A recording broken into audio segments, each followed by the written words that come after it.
मुबारक, congratulations. इस साल तुर्की के 100 साल पूरे हो चुके हैं। आज से 100 साल पहले 1923 में दुनिया की सबसे बड़ी जंग till that time world war 1 के बाद तुर्की को आजादी मिली और आज उसी दिन को तुर्की में बहुत जबरदस्त तरीके से मनाया गया। Amazing, right? लेकिन तुर्की की आजादी और बाकी कंट्रीज के आजाद होने में बहुत बड़ा फर्क है, क्योंकि दुनिया के बाकी मुमालिक ब्रिटिश, फ्रांस या इटली से आजाद होकर बने, लेकिन टर्की ने आजादी उस्मानिया खिलाफत से ली। आज से 100 साल पहले टर्की के फाउंडर मुस्तफा कमाल अतातुर्क ने उस्मानिया खिलाफत को खत्म करके आखिरी खलीफा को तख्त से हटा दिया, जिसकी वजह से सिर्फ तुर्की नहीं बल्कि पूरी दुनिया से एक ऐसा निजाम जो पिछले 1300 साल से चल रहा था खत्म हो गया। खिलाफत। सुल्तान अब्दुल मजीद दुनिया के आखिरी खलीफा अपनी फैमिली के साथ हमेशा के लिए टर्की छोड़कर चले गए। सुल्तान अब्दुल मजीद के खानदान उस्मानिया ऑटोमन खानदान ने तुर्की पर 600 साल तक हुकूमत की, और सिर्फ तुर्की नहीं, इस खानदान ने 3 कॉन्टिनेंट्स पर, इस पूरे इलाके पर भी हुकूमत की। लेकिन ये इलाका, दिस पीस ऑफ लैंड जिसे आज हम टर्की के नाम से जानते हैं, ये असल में कभी टर्की था ही नहीं, बल्कि टर्किश लोग यहाँ से बहुत दूर इस इलाके सेंट्रल एशिया के रहने वाले लोग थे, जो आज काजाकिस्तान, उज्बेकिस्तान, तुर्कमानिस्तान कहलाते हैं। और इस इलाके जिसे हम टर्की कहते हैं, यहाँ ज्यादातर ग्रीक और रोमन्स रहते थे। हिस्ट्री में कभी भी टर्किश लोगों की कोई इंपॉर्टेंस या हैसियत नहीं थी, लेकिन आज से 1400 साल पहले इस्लाम के आने के बाद टर्किश लोगों की तारीख बिल्कुल बदल गई। असल में मोहम्मद सल्लल्लाहु अलैहि वसल्लम के बाद सबसे पहली खिलाफत राशिदा बहुत तेजी से फैलती गई, और मुसलमानों ने कुछ ही अरसे में रोमन और पर्शियन एम्पायर दोनों को फतह कर लिया। लेकिन खिलाफत राशिदा सिर्फ 30 साल के बाद खत्म हो गई, जिसके बाद उमैया खिलाफत ने पूरे मुसलमानों पर हुकूमत की और इस इस्लामिक एम्पायर को काफी हद तक और भी बढ़ाया। लेकिन उमैया खिलाफत में एक मसला ये था कि इनकी हुकूमत दुनिया के बहुत बड़े हिस्से पर थी, लेकिन ये अपनी एम्पायर में सिर्फ अरबियों को सबसे ज्यादा इंपॉर्टेंस देते थे, जिसकी वजह से बाकी इलाके इनसे इतना खुश नहीं थे। और इवेंचुअली 90 ईयर्स बाद एक नए खानदान ने इनसे ये खिलाफत छीन ली और दुनिया में एक नई खिलाफत शुरू हुई, अब्बासी खिलाफत। अब्बासी खिलाफत और उमैया खिलाफत में एक बहुत बड़ा डिफरेंस ये था कि अब्बासी खिलाफत सिर्फ अरबियों को नहीं बल्कि अरब से बाहर रहने वाले बाकी मुसलमानों को भी अपनी हुकूमत में इंपॉर्टेंट पोजीशंस देने लगे, जिसकी वजह से पूरी दुनिया के बेस्ट लोग इनके कैपिटल बगदाद में जमा होना शुरू हुए, और ये सिटी बगदाद दुनिया की बेस्ट सिटी बन गई। अब्बासी खिलाफत के इस टाइम को इस्लाम का गोल्डन एज समझा जाता है। साइंस, मेडिसिन, टेक्नोलॉजी और इवन दुनिया की पहली film industry, I mean story industry type, जिधर से दुनिया की सबसे फेमस स्टोरीज पैदा हुई जिन्हें आज तक पूरी दुनिया जानती है, जैसे कि Aladdin, Ali Baba, They all know about Alibaba. Sinbad, जो आज भी बिलियंस ऑफ डॉलर्स कमा रहे हैं। इसको हम फिर डिस्कस करेंगे, तो subscribe. Aahista Aahista Islamic empire फैलती गई और सेंट्रल एशिया तक पहुंची, जहां पहली बार टर्किश कबीलों ने भी इस्लाम कबूल किया, और जिस टर्किश लीडर ने सबसे पहले इस्लाम कबूल किया उसका नाम था सल्जूक। इसी सल्जूक की औलाद में से एक बेटे तुगरुल ने आगे जाकर इस पूरे इलाके को फतह कर लिया और यहाँ सल्जूक एम्पायर बनाए। लेकिन इस सल्जूक एम्पायर का बादशाह हमेशा सुल्तान कहलाता था, खलीफा नहीं। खलीफा सिर्फ उस अब्बासी सल्तनत के बादशाह को कहा जाता है जो हमेशा सिर्फ अरबी ही होता था।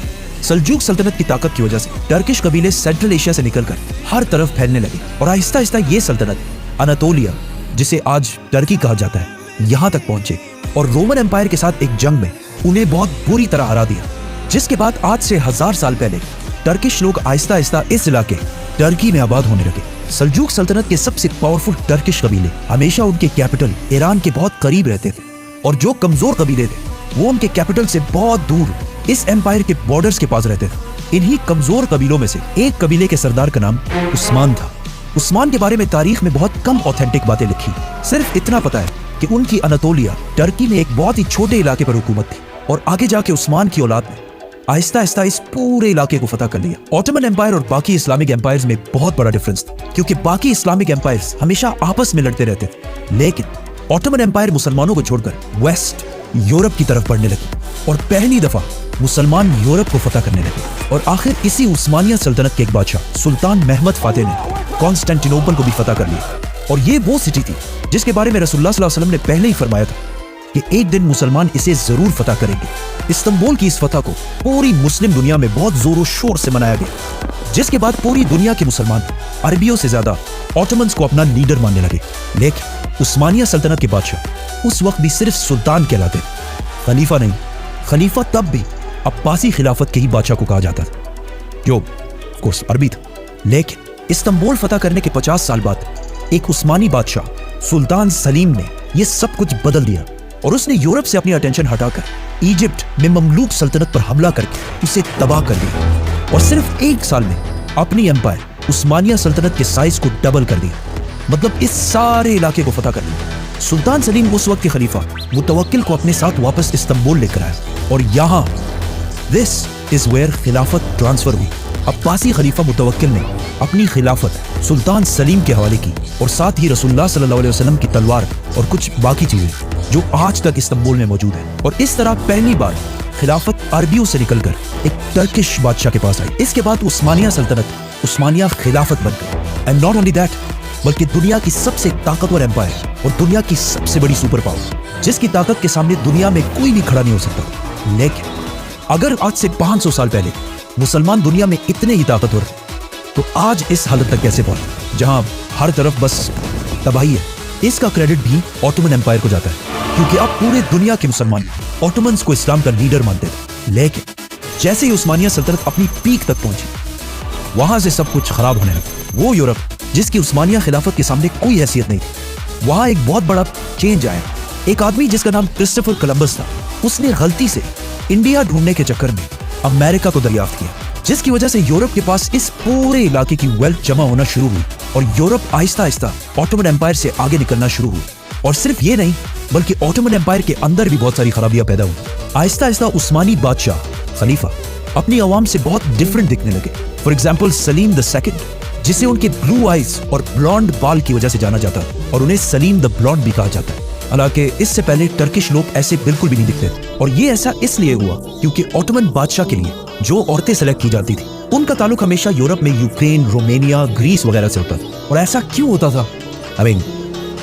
یہ ایسی لڑکیاں تھیں جن کی نہ کوئی تربیت اور نہ کوئی اسلامک ویلیوز ہوتی تھی، وہ صرف اپنی خوبصورتی کی وجہ سے عثمانیہ خلیفہ کی ملکہ بن جاتی تھی، اور آہستہ آہستہ انہی عورتوں نے عثمانی خلیفاؤں کو بھی اپنی طاقت کے لیے یوز کرنا شروع کی، اور کہا جاتا ہے کہ ان میں سے ایک قاسم سلطان نے اپنی طاقت برقرار رکھنے کے لیے عثمانی خلیفاؤں کی جان بھی لی، اور ان ملکاؤں کی یہ لڑائیاں 100 سال تک جاری رہی، جس کی وجہ سے عثمانیہ خلافت کو بہت نقصان ہوا۔ لیکن اسٹل سب سے بڑا نقصان جس کی وجہ سے مسلمان ویسٹرن کنٹری سے بہت پیچھے رہ گئے، جب عثمانیہ خلافت اپنی پیک پر تھی، اسی وقت یورپ میں ایک مشین ایجاد ہوئی، پرنٹنگ پریس۔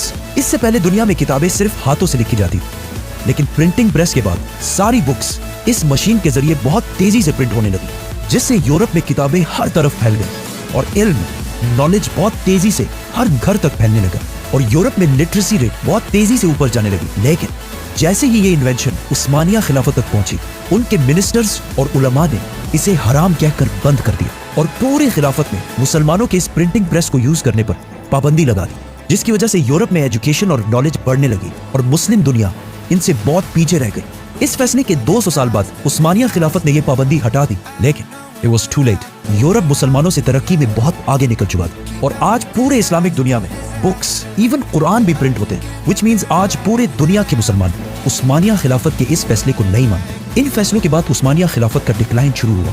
آخر ورلڈ وار 1 تک عثمانیہ خلافت اس اتنے بڑے امپائر سے صرف اتنے علاقے تک رہ گئی، اور ورلڈ وار 1 میں ان کے ایلائے جرمنی کے ہارنے کے بعد عثمانیہ خلافت بھی ٹوٹنے لگی، اور عربیوں نے بھی برٹش کے ساتھ مل کر عثمانیہ سلطنت کو توڑنے کی فل کوشش کی، جس کے بعد آخر 1923 میں مصطفیٰ کمال اتا ترک نے آخری خلیفہ کو ملک سے ہمیشہ کے لیے نکال دیا، اور اتا ترک کی خلافت سے اتنی نفرت تھی کہ خلافت ختم کرنے کے بعد اس نے ٹرکی کو بالکل بدلنے کی کوشش کی، اور اسلام اور خلافت کو ٹرکی سے ہمیشہ کے لیے ختم کرنے کا پلان بنایا، جس میں اس نے بہت ہی عجیب قسم کی ریفارمز کی۔ فار ایگزامپل ٹرکش ہمیشہ ایسے عربی سٹائل میں لکھی جاتی، اتا ترک نے اسے ایسے یورپین سٹائل میں بدل دیا، اور حجاب پر بھی پابندی لگا دی، اور ایون اذان پر بھی پابندی لگا دی، عربی اذان پر، جس کے بعد ترکی کے مسجدوں میں 18 سال تک ٹرکش زبان میں اذان دی جاتی تھی، اور یہ اذان دیتے ہوئے اللہ کو اللہ کہنے کی بھی اجازت نہیں، بلکہ اللہ کو ٹرکش لفظ تنگ کہنا ضروری تھا، جس کے بعد جو بھی ان ریفارمز کو چینج کرنے کی کوشش کرتا تھا، اسے ٹرکی کی فوج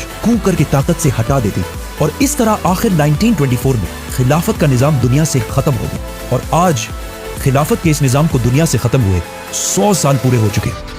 تو مبارک or maybe not. Subscribe.